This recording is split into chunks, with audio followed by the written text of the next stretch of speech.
Hello दोस्तों, मेरा नाम है देवेंद्र। आज की वीडियो में हम chapter 2 macro economics basic concepts वाला पूरा चैप्टर एक वन शॉट वीडियो में रिवीजन करेंगे।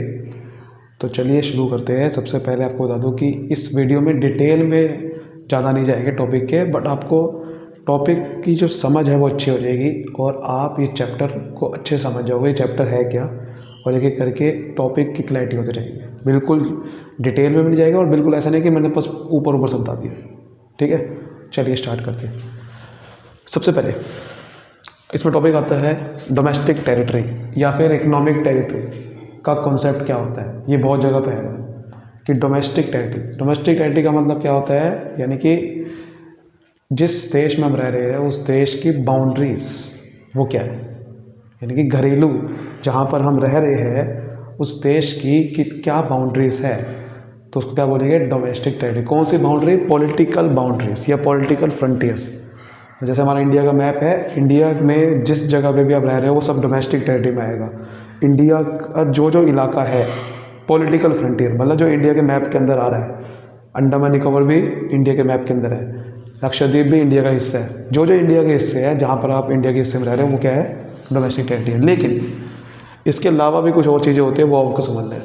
पहला है शिप्स और एयरक्राफ्ट अगर आप ऑपरेट कर रहे हो या फिर ऑन कर रहे हो बाय नॉर्मल रेजिडेंट्स, ये हम समझेंगे टॉपिक भी है, बिटवीन 2 और मोर कंट्री। कोई अगर इंडिया का रहने वाला है, कोई शिप चलाता है वो, या फिर कोई एयरक्राफ्ट है उसका, जैसे एयर इंडिया, अगर इंडिया का आप इंडिया की कंपनी हो, इंडिया का कोई शिप है आपकी, या इंडिया का कोई एयरक्राफ्ट है और किसी 2 कंट्री के बीच में चला रहे हो, इंडिया के अंदर नहीं चला रहे, किसी 2 कंट्री के बीच चला रहे हो, लेकिन इंडिया की आपकी शिप है वो, या फिर इंडिया का एयरक्राफ्ट है, फिर भी वो डोमेस्टिक टेरिटरी के अंदर आएगा। जैसे एयर इंडिया ऑपरेट कर रही है सिंगापुर और मान लो मलेशिया के बीच में, तो एयर इंडिया तो इंडिया की है ना कंपनी, इसलिए एयर इंडिया जिस देश में 2 ऑपरेट कर रही है वो डोमेस्टिक टेरिटरी में आएगा। वहाँ से जो भी इनकम जनरेट होगी वो डोमेस्टिक टेरिटरी के अंदर आएगी, क्योंकि आपकी खुद की इंडिया की है। ऐसे ही कोई फिशिंग वेसल है, कोई फिशिंग जहाज, समुद्र जहाज है, कोई जो फ़िश पकड़ने गया समुद्र के अंदर, कोई नेचुरल गैस को रिक्स, कोई नेचुरल गैस आपने निकालने के लिए कोई वहाँ पर आप लेके गई मशीन, ठीक है। फ्लोटिंग प्लेटफॉर्म है, कोई वहाँ पर रहने के लिए आपने कोई फ्लोटिंग प्लेटफॉर्म बनाया, कहाँ पर, कोई इंटरनेशनल वाटर में, और वो किसने बनाया, कंट्री का रहने वाला कोई है, तो वहाँ लेके चला गया कोई इंटरनेशनल वाटर में, इंडिया की जगह नहीं थी, लेकिन वो जो भी आप लेके गए फिशिंग वेसल या फिर जो भी आपका नेचुरल गैस निकालने के लिए गए वहाँ पर, वो इंडिया का शिप थी, इंडिया का था वेसल, और आपके पास एक्सक्लूसिव राइट था वहाँ पर ऑपरेट करने का। तो जहाँ पर आप गए हो इंटरनेशनल वाटर में वो डोमेस्टिक टेरिटरी मानी जाएगी, क्योंकि आप इंडिया के रहने वाले, तो आपके पास राइट था वहाँ पर जाने का। ठीक है। कोई एम्बेसी या कोई कंसल्ट का मतलब कोई ऐसी की बिल्डिंग है, ऑफिस बिल्डिंग है, या कोई मिलिट्री एस्टेब्लिशमेंट किसी कंट्री की बाहर लोकेटेड है, तो भी वो इंडिया की डोमेस्टिक टेरिटरी, किसी वो कंट्री की डोमेस्टिक टेरिटरी में आएगा, क्योंकि वो एम्बेसी, वो जो कंसल्ट्स है, वो जो मिलिट्री एस्टेब्लिशमेंट है, वो इंडिया को रिप्रेजेंट कर रही है। तो अगर इंडिया को रिप्रेजेंट करे तो इंडिया की डोमेस्टिक टेरिटरी में, मैं इंडिया का एग्जांपल ले रहा हूँ, वो किसी भी कंट्री की डोमेस्टिक टेरिटरी में हो सकता है। ठीक है ना, हम एग्जांपल इंडिया का ले रहे हैं। कौन सी चीज़ डोमेस्टिक टेरिटरी में क्या क्या इंक्लूड नहीं होता, कोई अगर बाहर की एम्बेसी, बाहर की कंसल्ट्स, बाहर की मिलिट्री एस्टेब्लिशमेंट इंडिया के अंदर आए, इंडिया के अंदर है, तो वो इंडिया की डोमेस्टिक टेरिटरी में है। यानी कि अगर कोई इंडिया के अंदर यूएसए की एम्बेसी है, तो वो यूएसए की एम्बेसी यूएसए की डोमेस्टिक टेरिटरी में आएगा, इंडिया की नहीं। कोई बाहर की ऑर्गेनाइजेशन जैसे कि यूएन, यूनाइटेड नेशन, WHO, वो हमारे कंट्री में लोकेटेड है, तो भी हमारी वो डोमेस्टिक टेरिटरी में आएगा, क्योंकि वो बाहर का है, वो इंटरनेशनल डोमेस्टिक टेरिटरी में आएगा, हमारी नहीं। उम्मीद करता हूँ यहाँ तक आपको समझ में आ गया कि डोमेस्टिक टेरिटरी है क्या। ठीक है, चलिए नेक्स्ट टॉपिक बात करते हैं, नॉर्मल रेजिडेंट्स। नॉर्मल रेजिडेंट्स किसे बोलते हैं?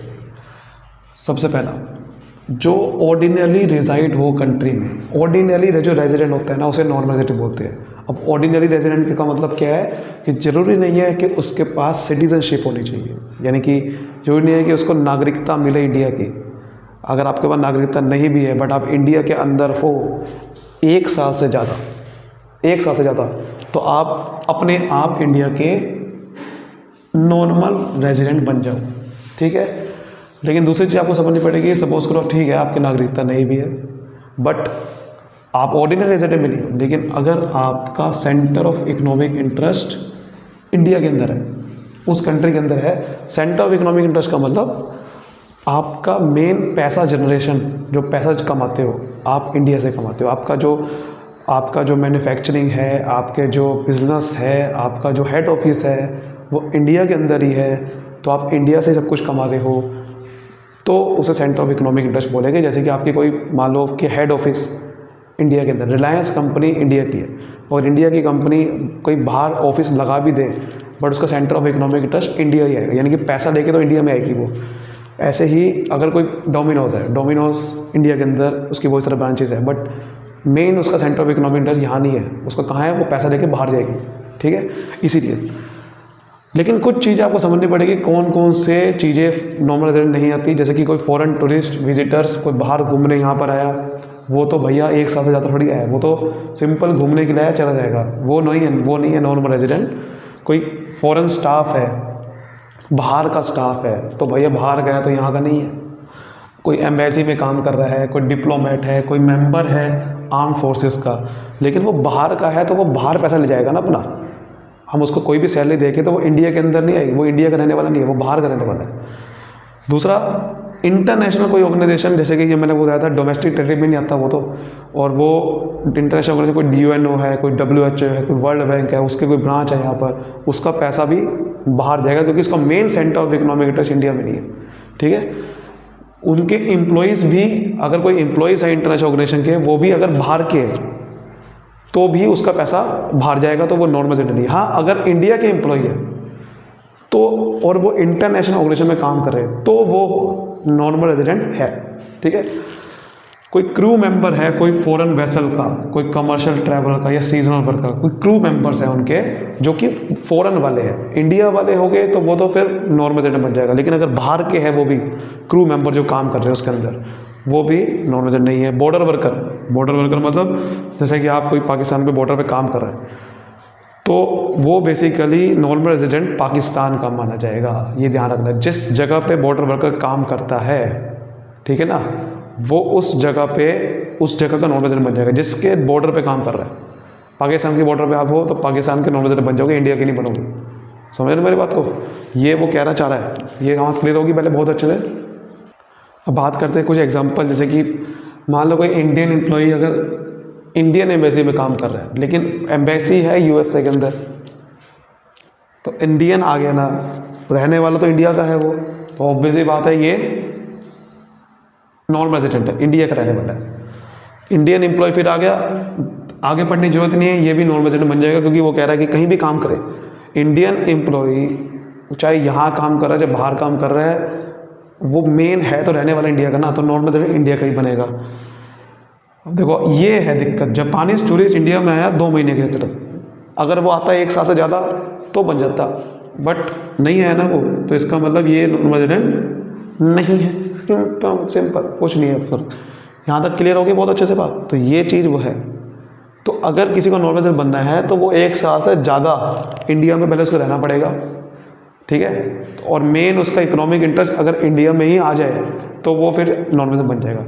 वो सिर्फ ये कोई इंडिविजुअल की बात नहीं कर रहे हैं हम, कोई कंपनी भी हो सकती है। अगर इंडिया की कंपनी, मतलब कहने का मतलब इंडिया में सब कुछ, इंडिया का अगर नॉन रेजिडेंट किसको बनना है तो इंडिया में वो 1 साल से ज़्यादा कम से कम रहे, और उसका जो मेन इकोनॉमिक सेंटर अगर इंडिया में हो जाए तो वो कहीं भी चल जाए, फिर पैसा चाहे बाहर से कमाए चाहे कहीं से भी कमाए, आना इंडिया में ही है। समझिए बात को, ये वो कहना चाह रहे हैं। चलिए अब आगे बात करते हैं। नेक्स्ट हम बात करते हैं बहुत important topic, factor income, transfer income.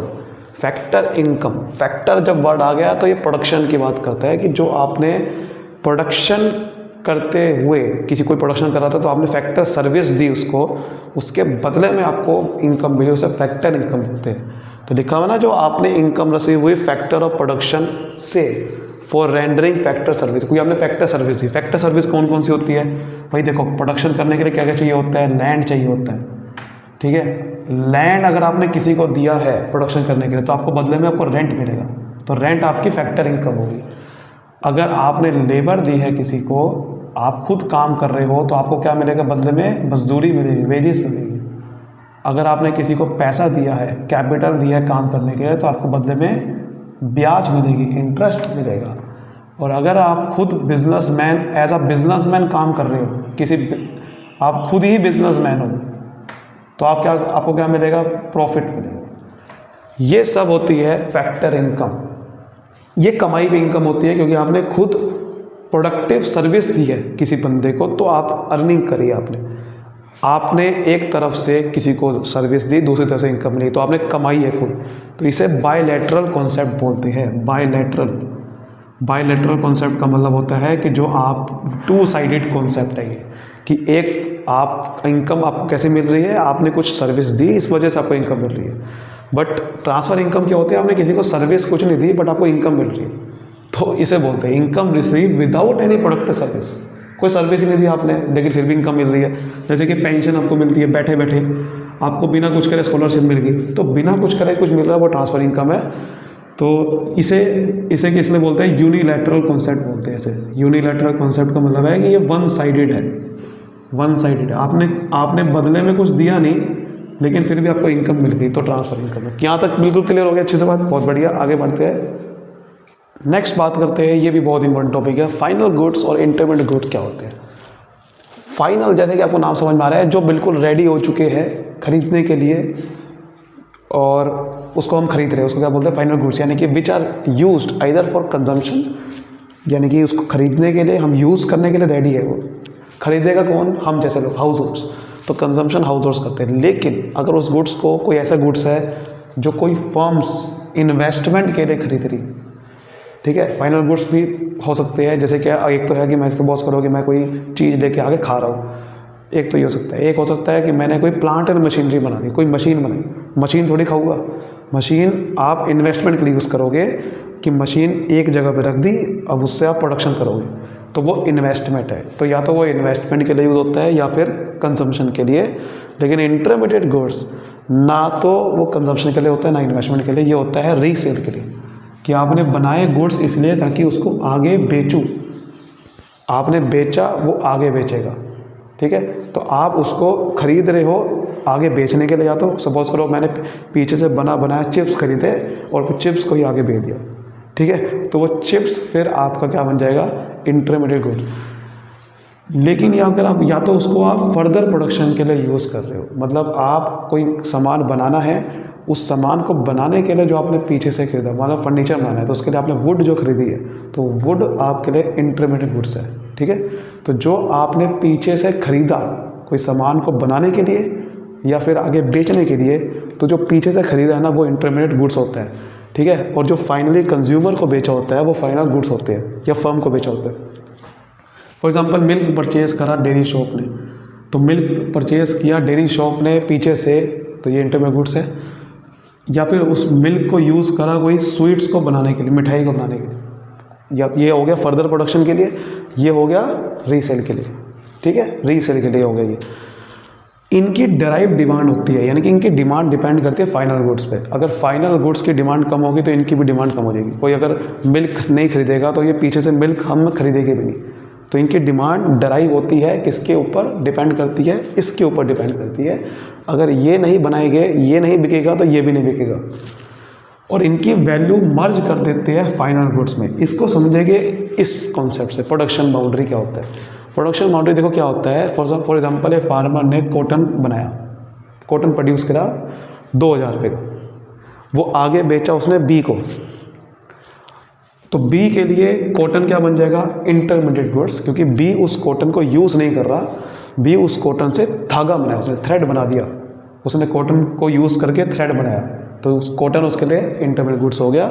और 3000 रुपये की वैल्यू रख दी, तो 2000 रुपये की जो वैल्यू है वो थ्रेड के अंदर मर्ज हो गई। इसलिए बोल रहा है वो कि value of intermediate goods merge with final goods, क्योंकि वो आपने 2000 रुपये का सामान पीछे जो खरीदा था वो थ्रेड बनाने के लिए खरीदा था, तो आपने थ्रेड बनाया, 1000 का प्रॉफिट ऐड करा, तो 3000 रुपये का सामान थ्रेड कर दिया उसने। फिर उसने आगे सी को बेचा। अब सी ने भी यूज़ नहीं करा, सी ने उस थ्रेड को यूज़ करके फाइनली क्लॉथ बना दिया। 3000 रुपये का खरीदा था, लेकिन 3000 रुपये अपना 1500 ऐड कर दिया उसने, 4500 का कर दिया। तो इंटरमीडिएट गुड्स की वैल्यू क्लॉथ के अंदर ही मर्ज हो गई। तो इसके लिए भी थ्रेड इंटरमीडिएट गुड्स था। फाइनली उसने कंज्यूमर को बेचा, तो फाइनल गुड्स इसके अंदर क्या है? क्लॉथ। तो क्लॉथ इसके अंदर फाइनल गुड्स है। वहीं जितने भी आप देख रहे हो cotton, thread, cloth, cotton, thread, ये जब कॉटन और थ्रेड था ये सब क्या था, कॉटन एंड थ्रेड, ये क्या था, इंटरमीडिएट गुड्स था। समझ गए बात को। तो प्रोडक्शन बाउंड्री बेसिकली क्या होती है कि प्रोडक्शन का प्रोसेस किस स्टेजेस में होता है, जो प्रोसेस है पूरा का पूरा कि सामान बनता कैसे है और जाता कैसे है फाइनल कंज्यूमर तक, वो प्रोडक्शन बाउंड्री है। तो जो इंटरमीडिएट गुड्स होता है वो प्रोडक्शन बाउंड्री के अंदर होता है। आप ध्यान से देखो, प्रोडक्शन बाउंड्री का मतलब जब प्रोडक्शन एक सामान की चल रही थी, क्लॉथ की प्रोडक्शन चलने के लिए एक बंदे ने इसको सामान यहाँ से बेचा, फिर यहाँ से बेचा, तब जाके क्लॉथ बना। तो प्रोडक्शन बाउंड्री में इंटरमीडिएट गुड्स होता है, ये होता है with in the production boundary. But आप देखो क्लॉथ जो है, जो सामान बन चुका है, वो आउटसाइड द प्रोडक्शन बाउंड्री होता है, क्योंकि ये प्रोडक्शन इसकी हो चुकी है, तो ये प्रोडक्शन बाउंड्री से बाहर निकल जाता है फाइनल गुड्स, और ये प्रोडक्शन बाउंड्री के अंदर होता है। ये चीज़ है। एक चीज़ आपको ध्यान से समझनी है, इंटरमीडिएट गुड्स को आपको सेम ईयर में यूज़ करना होता है। सपोज़ करो कि मुझे सामान बनाना है 2021 में, 2021 में आपने मिल्क खरीदा था और मिल्क को बनाया और आगे बेचा। लेकिन अगर आपने वो 2021 में मिल्क खरीदा और 2022 तक वही मिल्क आप यूज़ कर रहे हो, नया नहीं खरीदा, तो फिर वो मिल्क आपका इंटरमीडिएट गुड्स की जगह फाइनल गुड्स बन जाएगा। यानी कि इंटरमीडिएट गुड्स को उसी साल यूज़ करना है फर्दर प्रोडक्शन या बेचने के लिए जिस साल आपने उसको खरीदा है। अगर सेम ईयर में यूज़ नहीं करा सामान को बनाने के लिए, तो वो अगर आपने एक साल से ज़्यादा रख दिया तो वो फाइनल गुड्स ही बन जाएगा। क्लियर होगी बात? चलिए आगे बढ़ते हैं। चलिए अब नेक्स्ट बात करते हैं consumption goods and capital goods. वहीं से निकला, देखो अभी हमने समझा फाइनल गुड्स और इंटरमीडिएट गुड्स के बारे में कि भाई फाइनल गुड्स जो बन के तैयार हो चुके हैं वो या तो सीधा कंज्यूम करते हैं कंज्यूमर्स, या फिर फर्म्स के लिए होते हैं इन्वेस्टमेंट के लिए। अब देखो जो कंज्यूम करते हैं कंज्यूमर, वो क्या बन गए, कंजम्पशन गुड्स। सिंपल। अब कंजम्पशन गुड्स ऐसे गुड्स होते हैं जो कंज्यूमर की वांट्स यानी कि इच्छाओं को डायरेक्टली पूरा कर देते हैं। मुझे भूख लगी है, मैंने जाके बिस्कुट खरीदा, सेटिस्फाई हो गया नीड्स। तो जो भी आपकी कंज्यूमर को डायरेक्ट सेटिस्फाई। अब ये भी काफ़ी तरीके के होते हैं, 4 तरीके के होते हैं, durable, semi durable, non durable services. Durable का मतलब जो लंबे समय तक आप उसको बार बार इस्तेमाल कर सकते हो, दैट इज ड्यूरेबल गुड्स। जैसे कि टीवी, रेफ्रिजरेटर। अब टीवी एक बार खरीद लिया, उसको बार बार आप देखे जाओगे 5 साल 10 साल वैसे का वैसे बार बार यूज़ कर सकते हो। सेमी ड्यूरेबल मतलब जो कम समय के, लिमिटेड पीरियड ऑफ टाइम के लिए यूज़ कर सकते हो बार बार, जैसे कि क्लॉथ है, शूज़ है। एक ना एक टाइम के बाद तो भाई शूज़ खराब हो जाते हैं, क्लॉथ भी आपको नहीं खरीदना पड़ता है। नॉन ड्यूरेबल का मतलब जो सिंगल एक बार यूज़ करा खत्म, नया करना पड़ेगा। जैसे मिल्क, ब्रेड, पेपर। मिल्क को यूज़ करा एक बार, खराब। पेपर पे एक बार लिखा, खराब, दूसरा पेपर नया लाना पड़ेगा। ठीक है। सर्विसेज जिसको हम छू नहीं सकते, जैसे टीचिंग जो हम दे रहे हैं, टीचर्स क्या देते हैं, टीचिंग सर्विस है। डॉक्टर सर्विस दे रहे हैं आपको, बैंक्स सर्विस दे रहे हैं। सर्विसेज छू नहीं सकते, सर्विसेज सेवाएं हैं। कैपिटल गुड्स ऐसे गुड्स होते हैं, जैसे मैं बताया फाइनल गुड्स ही निकला है, वो फाइनल गुड्स ही दोनों है। ये कैपिटल गुड्स ऐसे फाइनल गुड्स होते हैं जो प्रोडक्शन के लिए यूज़ होते हैं। कोई सामान को बनाना है या सर्विस को बनाना है, उसके लिए यूज़ हो रहा है, वो कैपिटल गुड्स है। ठीक है। Example plant and machinery, equipment. अब देखो ये फर्म भी खरीद सकती है और ये हाउस होल्ड भी खरीद सकते हैं। कैसे? अगर हाउस होल्ड्स ड्यूरेबल गुड्स खरीदते हैं ना, वही कैपिटल गुड्स होता है उनके लिए। ड्यूरेबल कंज्यूमर गुड्स होते हैं ये कैपिटल गुड्स। ठीक है। हाँ, अगर ये कैपिटल गुड्स फर्म खरीद रही है, फर्म, तो उसके लिए वो क्यों खरीदेगी फर्म? तो डेफिनेशन देखो वहाँ से बनी गई है, फर्म के लिए होते हैं बेसिकली कैपिटल गुड्स। लेकिन अगर वो ड्यूरेबल गुड्स कंज्यूमर खरीदते हैं ना, वो उनके लिए कैपिटल गुड्स ही है। फॉर एग्जांपल मैंने एक बार मशीन टीवी खरीद लिया, तो टीवी तो लंबे समय तक चल रहा है, कोई बार बार खरीदे तो वो भी कैपिटल गुड्स ही है। But generally capital goods firm के लिए होता है, प्रोडक्शन करने के लिए होता है, फ्यूचर में यूज़ करते हैं प्रोडक्टिव पर्पज़ के लिए। इसका रिपेयर करवाना पड़ता है, बार बार ख़राब हो जाता है कई बार, और इसकी वैल्यू डेप्रिशिएट करती है, कम होती रहती है। इसकी भी डराइव डिमांड है। डराइव डिमांड मैंने को पीछे बताया था, जिसकी डिमांड दूसरे पे डिपेंड करती है, that is called derive demand. इसकी डिमांड दूसरे पे कैसे डिपेंड करती है भैया? अगर सामान ये जो खरीद रहे हैं कंजम्पशन गुड्स, उनकी डिमांड कम होगी तो सामान को बनाऊंगा क्यों फिर मैं, और सामान को बनाऊंगा ही नहीं तो कैपिटल गुड्स में नहीं खरीदूंगा। अगर सपोज करो कि टीवी छोड़ो क्योंकि ये तो इसमें ही आ जाएगा, क्लॉथ की डिमांड खत्म होगी मान लो, तो क्लॉथ को बनाने के लिए जो भी मशीन चाहिए वो भी नहीं खरीदूंगा, तो कैपिटल गुड्स की डिमांड खत्म होगी। तो इसलिए इसकी डिमांड इन पे डिपेंड करती है। समझ आ गई बात? तो कैपिटल गुड्स इनके लिए होते हैं। तो आई होप आपको अच्छे से क्लियर हो गया। यहाँ तक करते हैं gross investment, net investment and depreciation के ऊपर। ठीक है, ग्रॉस इन्वेस्टमेंट, नेट इन्वेस्टमेंट, ये सब क्या है? इन्वेस्टमेंट का मतलब होता है किसी भी जगह पे बढ़ोतरी करना, है ना, addition to the stock of capital before allowance for depreciation. इसका मतलब क्या है? पहले कैपिटल स्टॉक का मतलब क्या होता है, यानी कि कैपिटल स्टॉक का मतलब फिक्स्ड एसेट या अनसोल्ड स्टॉक। वैसे फिक्स्ड एसेट क्या थे? For example plant and machinery, जो भी एग्जांपल देते हैं कैपिटल गुड्स का। जो कैपिटल गुड्स होते हैं वही आपका इन्वेस्टमेंट है एक तरह की। जब आप कोई ऐसा सामान खरीदते हो जिसको आप प्रोडक्शन के लिए इस्तेमाल करोगे, वो आपका इन्वेस्टमेंट है। ठीक है, अब या तो आपने फिक्स्ड एसेट खरीदा हो जैसे कि कैपिटल गुड्स खरीदे हो, या तो वो हो सकती है, या फिर कोई सामान आपने बनाया और वो नहीं बिक पाया तो वो फ्यूचर में आपको फ़ायदा देगा। फ्यूचर में क्या करोगे? आप उसको यूज़ करोगे फर्दर प्रोडक्शन के लिए या फिर उसको आगे बेचने के लिए। जो फ्यूचर में आपको फ़ायदा देगा, फ्यूचर में आपकी उससे इनकम जनरेट हो सकती है, वो भी इन्वेस्टमेंट है। तो इन्वेस्टमेंट में सिर्फ फिक्स एसेट भी आते हैं, अनसोल्ड स्टॉक भी आता है। जो स्टॉक नहीं बिक पाया उसको फ्यूचर में बेचोगे, वहाँ से पैसा आएगा। तो ग्रॉस इन्वेस्टमेंट का बस मतलब क्या है? जब वर्ड ग्रॉस आ गया तो इसका मतलब बस वहाँ पर यह है कि डेप्रिसिएशन आपने नहीं माइनस करा हुआ हो। इसमें कोई आपने डेप्रिसिएशन क्या होता है? डेप्रिसिएशन को कंजम्पशन ऑफ फिक्स्ड कैपिटल बोलते हैं। यानी कि जब आप फिक्स्ड कैपिटल मतलब फिक्स्ड एसेट्स को ज़्यादा यूज़ करते हो तो उसकी वैल्यू फॉल हो जाती है। जब फिक्स्ड एसेट का मतलब fall in value of fixed asset due to normal wear and tear. Wear and tear का मतलब जब आप उसको यूज़ करते रहते हो तो ऑटोमेटिकली उसकी वैल्यू डाउन होती रहती है, पुराना हो जाता है, और पैसेज ऑफ टाइम के साथ साथ भी उसकी वैल्यू गिरती रहती है। जैसे आपने आज बाइक खरीदी तो जरूरी नहीं कि बाइक 2 साल के बाद उतने की बिकेगी, क्योंकि भैया आपका उस पर जंग लगना स्टार्ट हो जाएगा और उसकी वैल्यू मार्केट में डाउन हो जाएगी, क्योंकि नई नई बाइक आती रहती है। ठीक है, एक्सपेक्टेड ऑब्सोलेंस मतलब टेक्नोलॉजी पुरानी हो जाती है। जब जैसे मोबाइल आज हम खरीदा, मोबाइल उतने का नहीं बिकेगा 1 साल के बाद, क्योंकि नई टेक्नोलॉजी आती रहती है, वो मोबाइल पुराना हो गया। तो नॉर्मल वियर एंड टियर का मतलब वो जंग लग जाता रहता है और पुराना होता रहता है कोई चीज़। और पैसेज ऑफ टाइम, ठीक है, एक्सपेक्टेड ऑब्सोलेंस, तो कोई समय के साथ साथ कोई चीज़ जब हम खराब हो जाती, समय के साथ उसकी वैल्यू गिर जाती है, पुरानी हो जाती है, तो वो डेप्रिसिएशन होता है उसका मतलब। डेप्रिसिएशन का सिंपल अगर मतलब समझे तो क्या है? बस वैल्यू का डाउन होना फिक्स्ड एसेट्स की।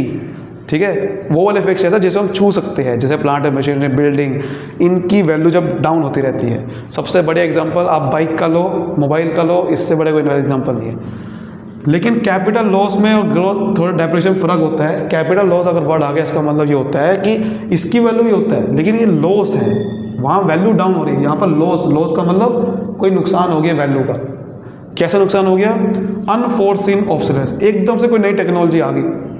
वैसे कोई डेप्रिसिएशन तो धीरे धीरे होता है, कम वैल्यू, लेकिन एकदम से आपकी वैल्यू बिल्कुल गिर गई तो वो कैपिटल लॉस है, क्योंकि एकदम से कोई नई टेक्नोलॉजी आ गई, या कोई नेचुरल कैलिमिटी आ गई, या कोई एक्सीडेंट हो गया, मान लो एकदम से आग लग गई, आपकी मशीन ख़राब हो गई, ये कैपिटल लॉस है, ये आपका नुकसान है, ये कैपिटल लॉस है। मतलब जो आपने जो इतनी महंगी कैपिटल इन्वेस्टमेंट करी थी उसके ऊपर नुकसान हो गया। नुकसान अलग चीज़ है, डेप्रिसिएशन अलग चीज़ है। तो डेप्रिसिएशन की बात कर रहे हैं यहाँ पर, जिसकी वैल्यू कम होती रहती है।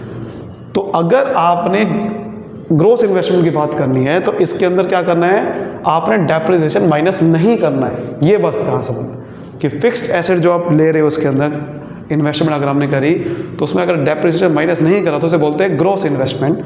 लेकिन जहाँ डेप्रिसिएशन माइनस कर दिया उसे बोलते हैं नेट इन्वेस्टमेंट। बस फर्क ही है।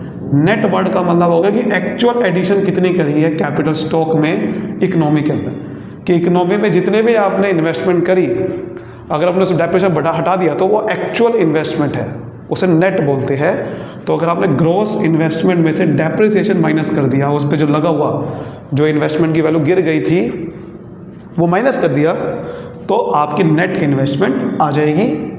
बस ये चीज़ फ़र्क होती है। उम्मीद करते हैं यहाँ तक आपको बिल्कुल समझ में आ गया। तो इसका मतलब ग्रोस वैल्यू अगर आपको गिवन है और नेट वैल्यू भी गिवन है। नेट वैल्यू से ग्रॉस वैल्यू निकालनी है, तो नेट में तो डेप्रिसिएशन माइनस हो रखा है तो प्लस कर दोगे।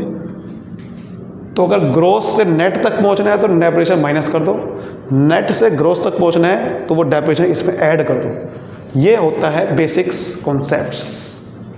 चलिए अब बात करते हैं इसके लास्ट टॉपिक्स के ऊपर, नेट इनडायरेक्ट टैक्स। ये भी बहुत बार आएगा, NIT जिसे बोलते हैं।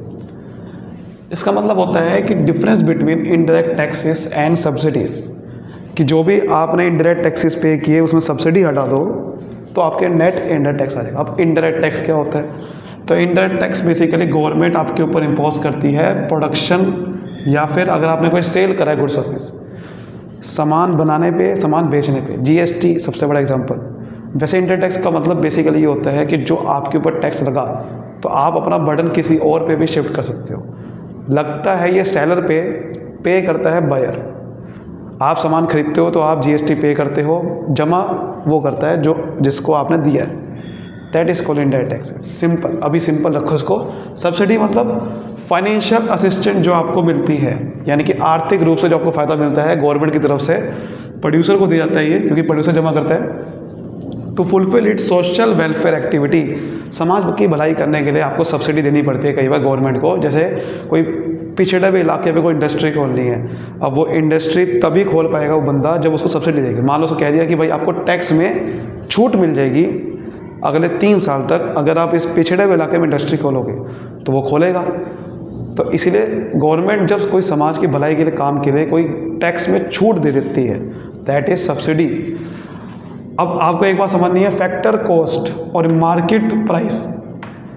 फैक्टर कॉस्ट का मतलब होता है कि आप फैक्टर इनकम से याद करो, जो बंदा फैक्टर प्रोडक्शन करने के लिए जो भी आपने खर्चे किए, कैसे खर्चे किए, लैंड, लेबर, कैपिटल, एंटरप्रेन्योरशिप, जो खर्चे किए, वहाँ से जो आपका प्रोडक्ट बना कितने का बना, वो फैक्टर कॉस्ट है।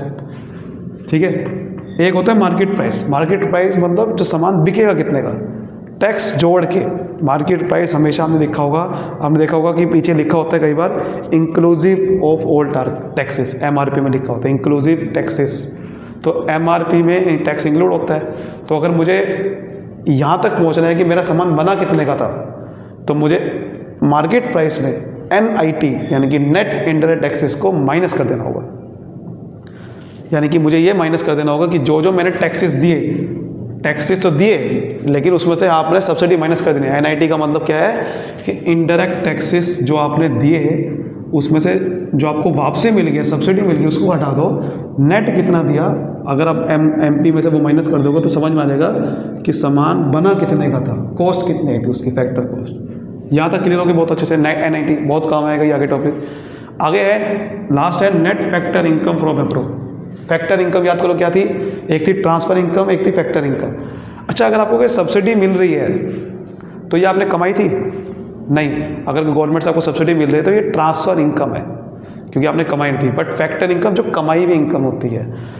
तो अगर आपने बाहर से कोई इनकम कमाई है नेट, उसे क्या बोलते हैं, net factor income from abroad. यानी कि difference between factor income receive from rest of the world, बाहर से जो कमाया उसमें से अगर माइनस कर दूँ बाहर जिन लोगों को पे किया मैंने, एक तो है कमाया, एक है मैंने पे किया, तो फैक्टर इनकम पेड वाला माइनस कर दूँ कमाई वाली से, तो आपको समझ में आ जाएगा मेरी नेट कमाई कितनी की। नेट कमाई कैसे निकालते हैं, क्या आपने जितना कमाया उसमें से जो भी पे कर दिया सामने वाले को वो माइनस कर दो, नेट कमाई समझ में आ जाएगी। तो factor income earn from abroad minus factor income paid to abroad.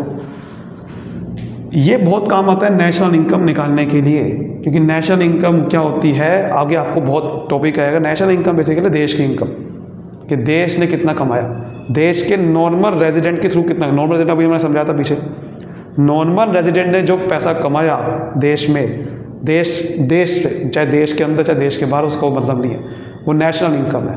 Domestic income का मतलब क्या होता है, इसकी मैंने पूरी वीडियो बना रखी है इन दोनों को डिफरेंस की, चेकआउट कर सकते हो, लिंक आपको डिस्क्रिप्शन में मिलेगा। डोमेस्टिक इनकम का मतलब जो डोमेस्टिक टेरिटरी में इनकम कमाई किसी ने भी कमाई हो, चाहे नॉर्मल रेजिडेंट हो चाहे बाहर का हो, कोई भी डोमेस्टिक टेरिटरी में इंडिया में क्या कर कमाई तो डोमेस्टिक इनकम होती है। लेकिन डोमेस्टिक इनकम का मतलब क्या है, देश के अंदर इनकम कितनी जनरेट हुई, बट हमें नेशनल इनकम में पहुंचना है। नेशनल इनकम का मतलब ये नहीं था कि देश के अंदर, नेशनल इनकम का मतलब चाहे देश के अंदर चाहे देश के बाहर अगर नॉर्मल रेजिडेंट कमा रहे वो, अगर मैं वो नेशनल इनकम है। तो इसका मतलब अगर डोमेस्टिक इनकम में देश की बाहर वाली इनकम भी प्लस कर दूँ तो नेशनल इनकम तो पहुंच गया। तो इसलिए NFIA शॉर्ट फॉर्म बोलते हैं इसे NFIA। तो अगर मैं देश के बाहर वाली इनकम भी प्लस कर दूँ देश के अंदर वाली में तो नेशनल इनकम आ जाएगी, तो नेशनल इनकम आ जाएगी। ठीक है, अब ये जो NFIA है ना, ये जरूरी नहीं है कि हमेशा पॉजिटिव ही होते हैं, नेगेटिव भी हो सकते हैं। सपोज करो कि मैंने कमाई बाहर से कम करी है देश ने एक, लेकिन बाहर वाले लोगों को बहुत पे कर दिया। हमारे यहाँ पर बहुत सारे वो फॉरेन के आते हैं, कोई एम्प्लॉइज़ काम कर रहा है, तो जब भी मैं उसको पैसा दे रहा हूँ ना तो हमारी कमाई बाहर जा रही है। इसे बोलते हैं फैक्टर इनकम टू अब्रॉड। तो कई बार कमाई हमारी कम होती है बाहर से, पे हम ज़्यादा कर देते हैं, तो नेगेटिव भी आ सकता है फिर ये, क्योंकि अगर माइनस ज़्यादा कर दिया तो नेगेटिव आ जाएगा। जीरो भी हो सकता है, ये जीरो भी हो सकता है। कब? अगर जितनी कमाई करे उतना ही पे कर दो, जीरो हो गया। इसके कंपोनेंट क्या है भैया? ये इनकम हो सकती है या तो कंपनसेशन वाली, एम्प्लॉयज़ को जो भी एम्प्लॉयज़ ने जितना भी कमाया, नेट कितना कमाया, नेट का जब वर्ड आ गया तो उसका मतलब जो भी पे किया उसको माइनस कर दो। तो अगर आपने जो एम्प्लॉयज़ जो जितने भी एम्प्लॉयज़ ने कमाया हमारे देश में, उसमें से नेट कमाई कितने की हुई, वो नेशनल वो आपका net factor income from abroad में आ जाएगा। और कोई भी आपने प्रॉपर्टी से इनकम कमाई है, यानी कि किसी को लैंड दिया, किसी को कैपिटल दी, वो वाली इनकम यहाँ पर आ जाएगी। एंटरप्रेन्योरशिप यानी कि कोई बिजनेस आप चला रहे हो तो प्रॉफिट कमा रहे हो, वो वाली इनकम आ जाएगी। नेट रिटेन अर्निंग का मतलब वही है कि जो आपने प्रॉफिट कमाया वो बचा लिया, जो वो आपकी वो प्रॉफिट को बचा रहे हो, तो उससे आप या तो टैक्स पे करते हो या कोई रिजर्व बनाते हो, तो वो रिटेन अर्निंग होता है। तो बेसिकली यही 3 तरीके की इनकम होती है और कुछ नहीं होता। या फिर आप वो समझ सकते हो लैंड, लेबर, कैपिटल, एंटरप्रेन्योरशिप, वो ही इनकम फैक्टर इनकम होती है ना। तो ये कंपोनेंट्स है, एम्प्लॉयज़ को पैसा कमाया, प्रॉपर्टी से कमाया, एंटरप्रेन्योरशिप, ये रिटेन अर्निंग। ठीक है, उम्मीद करता हूँ पूरा चैप्टर आपको बहुत ही अच्छे से रिवीजन हो गया है। वीडियो को लाइक करिए फटाफट से। Thank you so much, all the best. Share कर दीजिए उन लोगों से जिनको समझ में आता है। Thank you so much, all the best.